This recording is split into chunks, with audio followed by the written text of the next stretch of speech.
గుణేశ, జ్ఞానేశ, మీ నేతృత్వంతో బాలా త్రిపుర సుందరి పూజ శాస్త్రోక్తంగా పూర్తి చేయగలిగాము. మేము ఈ రోజు నవరాత్రి పూజలో భాగంగా జగన్మాత యాత్రలో 2వ రూపం గురించి తెలుసుకోవాలని ఉవ్విళ్ళూరుతున్నాము. మహారాణి, తమరు సరిగ్గా తగిన పదజాలాన్ని ఉపయోగించారు. జగన్మాత యాత్ర. కానీ అమ్మా, తమరి మనసులో ఏదో ఆలోచన ఉంది, మాకది చెప్పొచ్చు కదా? నాకు ఆ జగన్మాత లీలా విలాసాన్ని అర్థం చేసుకునేంత సామర్థ్యం ఎక్కడుంది? విప్రవర్య, నిన్న రాత్రి జగన్మాత శైలపుత్రి గురించి ఆలోచిస్తున్నప్పుడు ఏమనిపించిందో తెలుసా? అదేంటంటే విప్రవర్య, మాత యాత్ర కూడా అందరు స్త్రీల యాత్రలాగే ఉందని. మీ మాట ముమ్మాటికే నిజం మాత. మాత జీవిత యాత్రాన్ని వింటున్న కొద్దీ ప్రతి ఒక్క స్త్రీకి వారి వారి జీవనయానమే గుర్తుకు వస్తుంది. అది కూడా మాత లీలా విలాసమే. మాత యాత్రలో మొదటి మెట్టు మాత జననం. మాత తండ్రి పేరుతో కలిసి మాత పేరు నిర్ధారించబడింది. ఇంకా మనం జగన్మాత యాత్రలో 2వ మెట్టులోని కథని తెలుసుకుందాము. నవరాత్రులలో 2వ రోజు మనం జగన్మాత బ్రహ్మచారిణి రూపాన్ని పూజించుకుంటాము.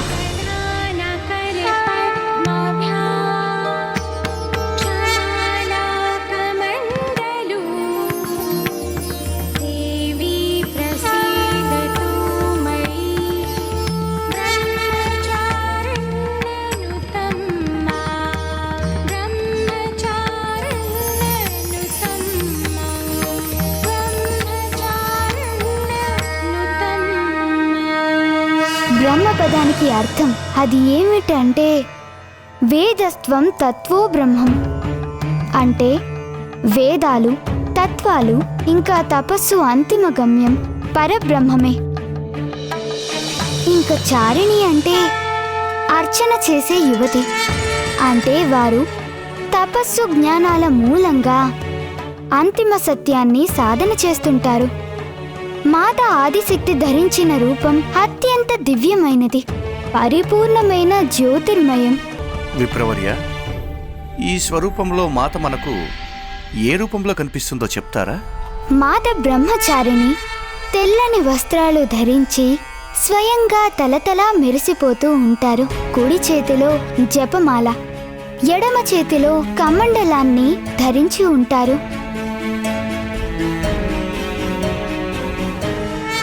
ఇప్పుడు నేను మీకు మాత బ్రహ్మచారిణి కథను వినిపిస్తాను. మాత తల్లిదండ్రుల మధ్య అల్లార ముద్దుగా పెరిగారు. వయస్సు పెరుగుతున్న కొద్దీ మాత శైలపుత్రికి మాత మైనావతి తండ్రి హిమవంతుడు కలిసి సమయం దొరికినప్పుడల్లా సంస్కృతి సంప్రదాయాల గురించి చెప్పసాగారు. అందువలన తను సకల విద్యలు నేర్చుకుని సర్వగుణ సంపన్నురాలైంది. అయినా అల్లరిలో తక్కువేం కాదు. రాజభవనంలో తన బాల్యమంతా సంతోషాలతో సుఖాలతో గడిచింది. అయితే తారకాసురుడు గతంలో మాతని అంతం చేయటానికి అట్టాసురుడిని పంపించినట్టుగానే సమయం దొరికిన ప్రతిసారి ఎవరో ఒక అసురుడిని పంపిస్తూనే ఉన్నారు. కానీ ఎవరూ కూడా సప్త ఋషులు రూపొందించిన రక్షణ కవచాన్ని ఛేదించలేకపోయారు. ఆ అసురుల దాడుల గురించి ఎంత మాత్రమూ తెలియని మాత సురక్షితంగా ఉండేవారు.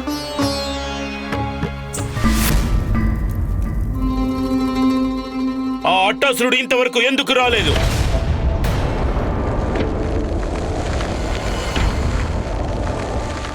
మహారాజా, మాకు లభించిన వర్తమానం ప్రకారం అట్టాసురుడు అంతమైపోయాడు.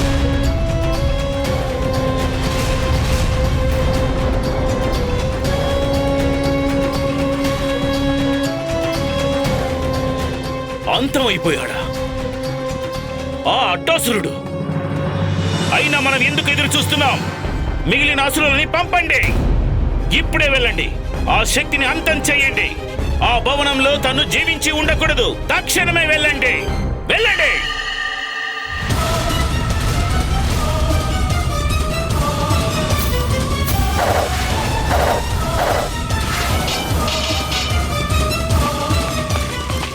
తారకాసురుడు ఇంకా భయంకరమైన అసురులను పంపించటం, వచ్చిన వాళ్ళంతా వచ్చినట్టుగానే అంతం కావడం జరుగుతూనే ఉంది.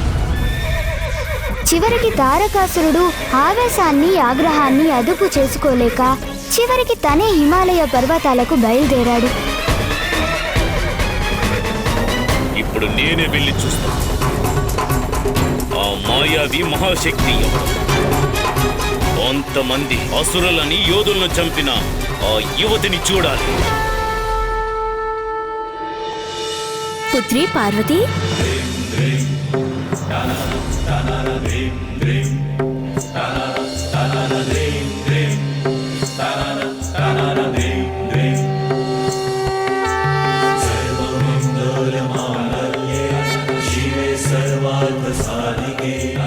ఇదిగో ఈ బంతిని పట్టుకో.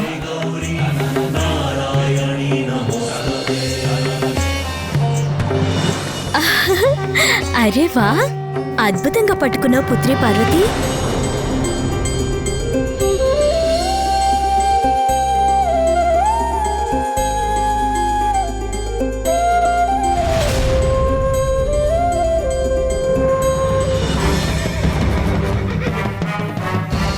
అంతమైపోతుంది.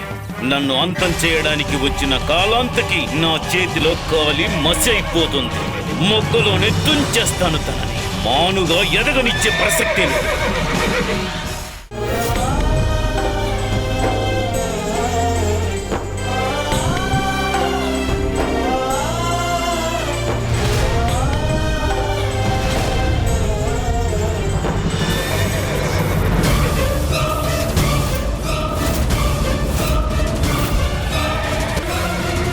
ఈ దుష్ట తారకాసురుడు ఇక్కడికి కూడా వచ్చేశాడు.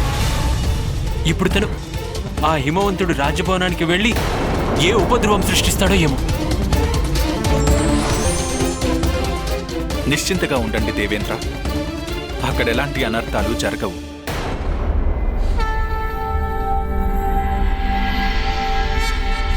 నారాయణం గదాధ్యక్షం గోవిందం కీర్తిభాజనం గోవర్ధనోద్ధరం దేవం భూధరం భువనేశ్వరం.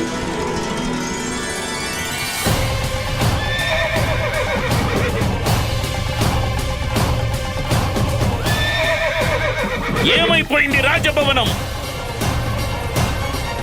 ఇక్కడే ఉండాలి కదా, కనపడటం లేదేంటి?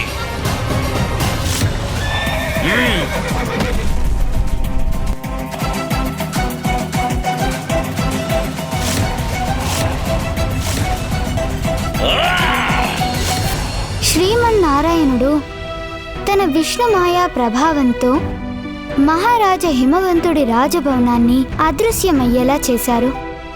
ఆ కారణం వల్లే తారకాసురుడికి ఆ రాజభవనం ఎక్కడుందో కనబడలేదు. వెతికి వెతికి అలసిపోయాక నిరాశతో వెనక్కి వెళ్ళిపోయాడు. అలా చూస్తుండగానే హిమవంతుడి పుత్రిక 16 ఏళ్ల వయసులోకి అడుగుపెట్టింది.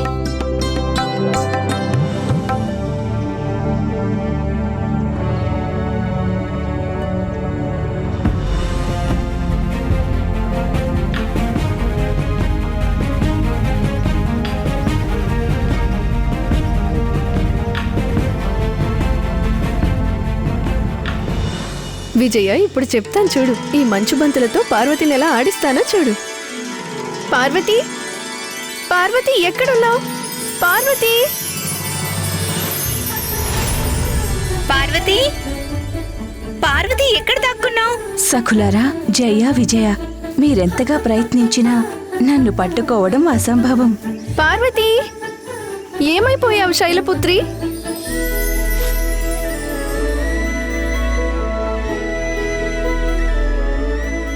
విజయ, నువ్వు ఈ దిశగా వెళ్ళి వెతుకు, నేను ఈ దిశలో వెళ్తాను, సరేనా? పార్వతి,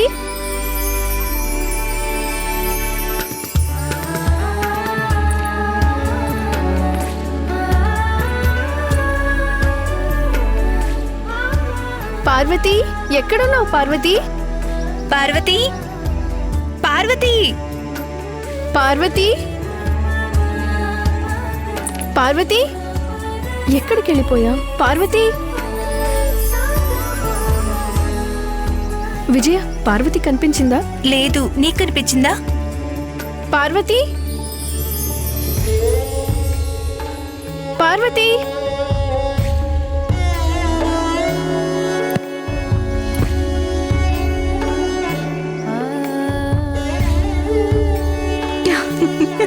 మీరిద్దరూ నన్ను ఏడిపించాలని చూశారు కదా. ఇప్పుడు ఏమైంది? పార్వతి, ఇప్పుడు ఎలా తప్పించుకుంటావో చూస్తాను.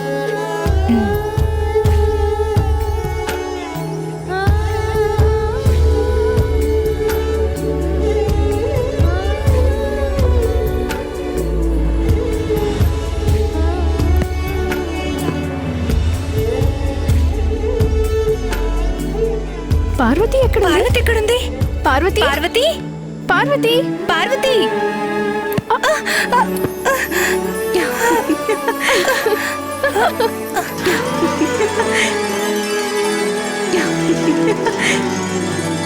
బ్రహ్మదేవ, నారాయణ. మాత పార్వతీదేవిగా జన్మించి అప్పుడే 16 సంవత్సరాలయ్యింది. తను మాత్రం తన కుటుంబ సభ్యులతో సంతోషంగా ఉన్నారు. ఇలాంటప్పుడు మహాదేవుడు మాత ఆదిశక్తుల వివాహం ఎప్పుడు జరుగుతుంది? దైవలీలల్లో ప్రతిదానికి తగిన సమయం ఒకటి ఉంటుంది దేవేంద్ర. సహనం వహించండి.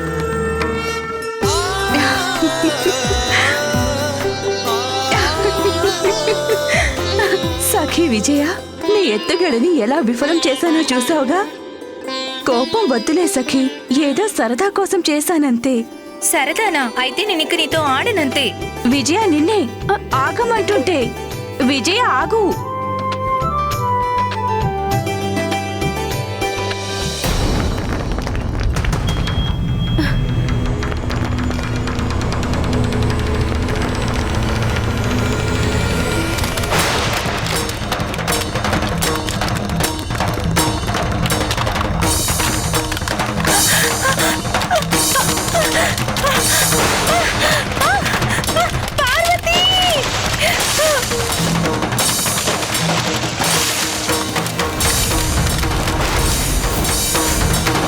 సఖీ విజయ, విజయ,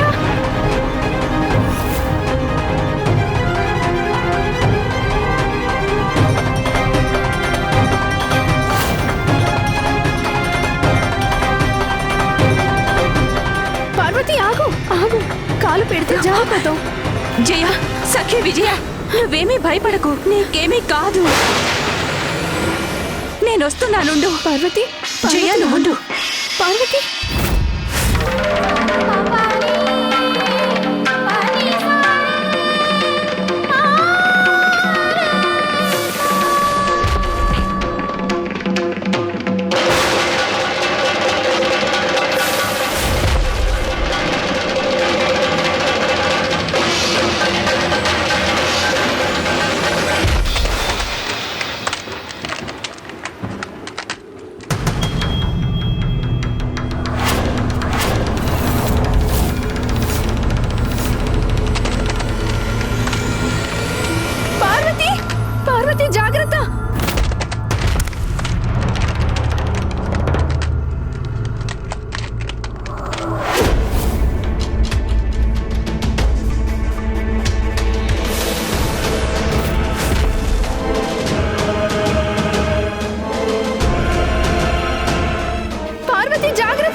చెయ్యి గట్టిగా పట్టుకో విజయ.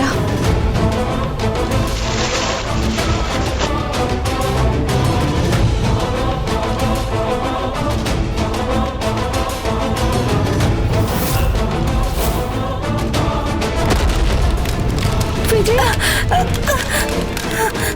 పార్వతి,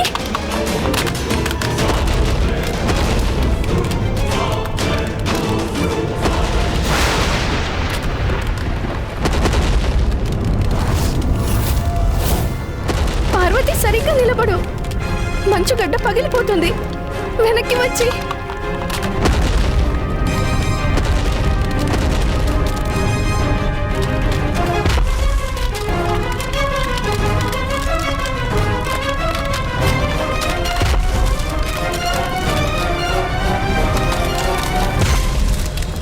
పార్వతి, జాగ్రత్త.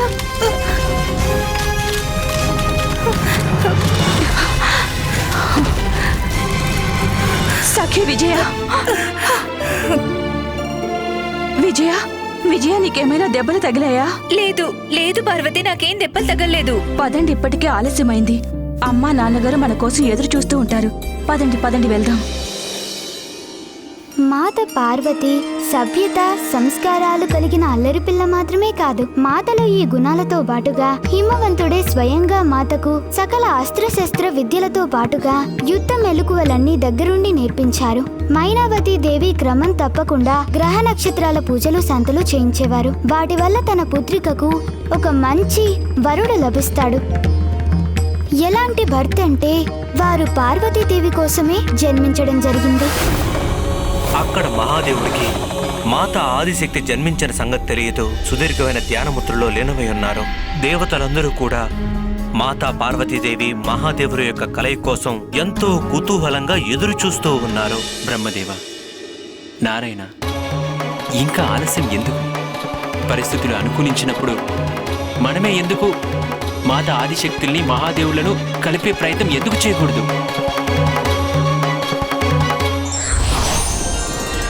నారాయణ నారాయణ.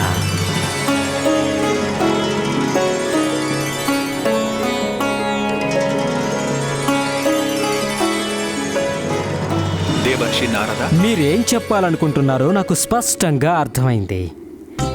ఇంకా ఒకానొక అలౌకికమైన ప్రయాణ ప్రబంధం అనుమతినిస్తే చాలు శ్రీహరి. మరి అంతా తెలిసి కూడా ఆలస్యం ఎందుకు? ఈ కార్యాన్ని తీర్చగలవారు తమరొక్కరే కదా కలహభోజన.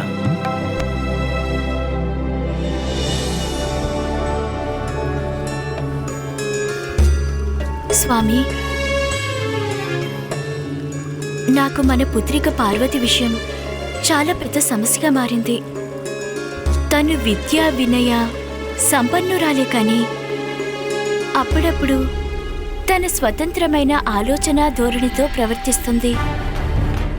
నిన్నటికి నిన్న జయ విజయాలతో ఆట్లాడుతూ ప్రాణాల మీదకి తెచ్చుకుంది మహారాజా.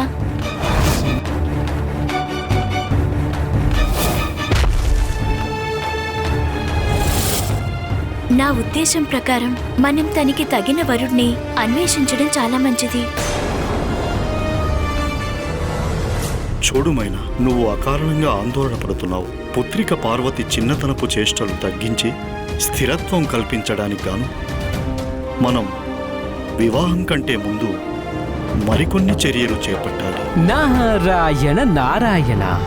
సేవ. దేవర్షి నారద, మీకు మా ప్రణామాలు. దయచేయండి, ఆసనాన్ని అలంకరించండి.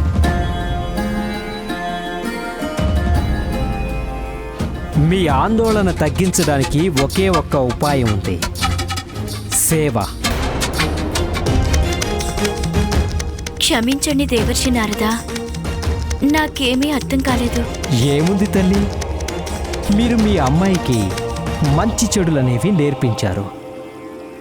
పార్వతీదేవి సర్వగుణ సంపన్నురాలు కనుక తనలో సేవాభావాన్ని కూడా పెంచడం ద్వారా తనని మరింత ఉత్తమురాలుగా తీర్చిదిద్దే సమయం ఆసన్నమైంది.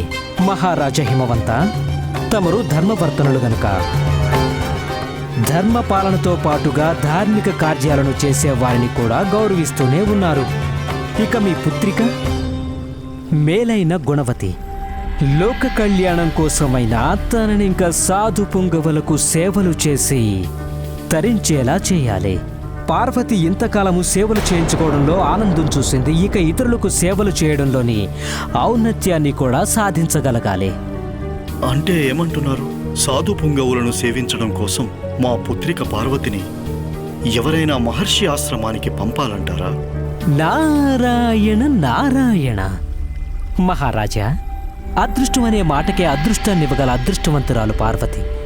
అందుకే ఇక్కడ సమీపంలో ఒకానొక భవ్యాతి భవ్యమైన దివ్య తపస్వి సమాధిలో లీనమయ్యున్నారు. నా మాట నమ్మండి మహారాజా, తనేమీ సామాన్యుడైన యోగి కాదు. తేజోమయుడైన మహాయోగి, అసామాన్య యోగి, మహోన్నతుడు. సమస్త లోకాల్లోనూ తనకి సరిపోలిన దివ్యుడెవ్వరూ లేరు. మహారాజా, మీరు మీ పుత్రికని ఆ దివ్యయోగి సేవకు వినియోగించండి. తమరి పుత్రిక పార్వతికి అనూహ్యమైన శుభం చేకూరుతుంది. నారాయణ నారాయణ. దైవలీలలు అపురూపమైనవి, అనంతమైనవి. అవి కాలాన్ని ఎంతమాత్రమూ అతిక్రమించవు.